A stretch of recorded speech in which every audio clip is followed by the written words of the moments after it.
আমরা ফেসবুকে অনেক সময় চাই যে আমি একটা ছবি পোস্ট করব এবং সেই পোস্টটি আমার কিছু স্পেসিফিক ফ্রেন্ড লিস্টের তাদের কাছে এই পোস্টটি পৌঁছাবে না এবং তারা এটা দেখতে পাবে না।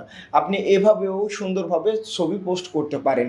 যারা এই টেকনিকটি জানেন তাদের জন্য এই ভিডিওটি নয়, যারা জানেন না তাদের জন্যই শুধু আজকের এই ভিডিওটি। যারা জানেন না কিভাবে ফেসবুকে পোস্ট করবেন, এই জন্য আপনার যে ফেসবুক অ্যাপসটি আছে সর্বপ্রথম ফেসবুক অ্যাপসটি ওপেন করবেন। ওপেন করার পর এখান থেকে ছবি পোস্ট করে প্রোফাইলে সেই জায়গাটার উপরে এখান থেকে একটা ছবি সিলেক্ট করবেন। মনে করেন যে আমি একটা ছবি পোস্ট করব, এখান থেকে একটা ছবি সিলেক্ট করি। মনে করেন যে এই যে ছবি আছে এই ছবিটা আমি পোস্ট করব। এখন এই ছবিটা পোস্ট করব, কিন্তু আমি চাচ্ছি না যে স্পেশাল কিছু ফ্রেন্ডের কাছে এই ছবিটা তাদের কাছে পৌঁছাক এবং তারা এই ছবিটা দেখতে পাক। এই জন্য আপনারা যেটা করবেন, নেক্সটের উপরে ক্লিক করবেন। নেক্সটের উপরে ক্লিক করার পরে এখানে দেখুন লেখা আছে who can see your post, কে আপনার পোস্ট দেখতে পাবে, এইটার উপরে ক্লিক করবেন।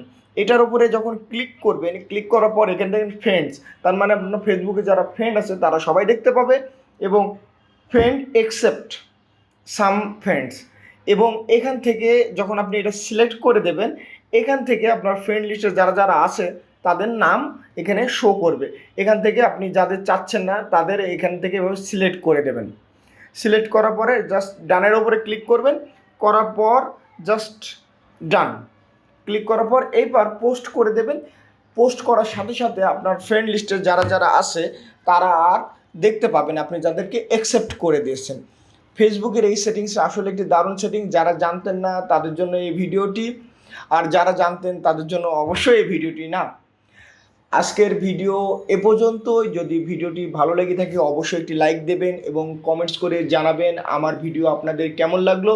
এই টাইপের ভিডিও পাওয়ার জন্য অবশ্যই আমার চ্যানেলটি সাবস্ক্রাইব করে থাকবেন এবং যদি ফেসবুক পেজে দেখে থাকেন ফেসবুক পেজটি ফলো করে থাকবেন।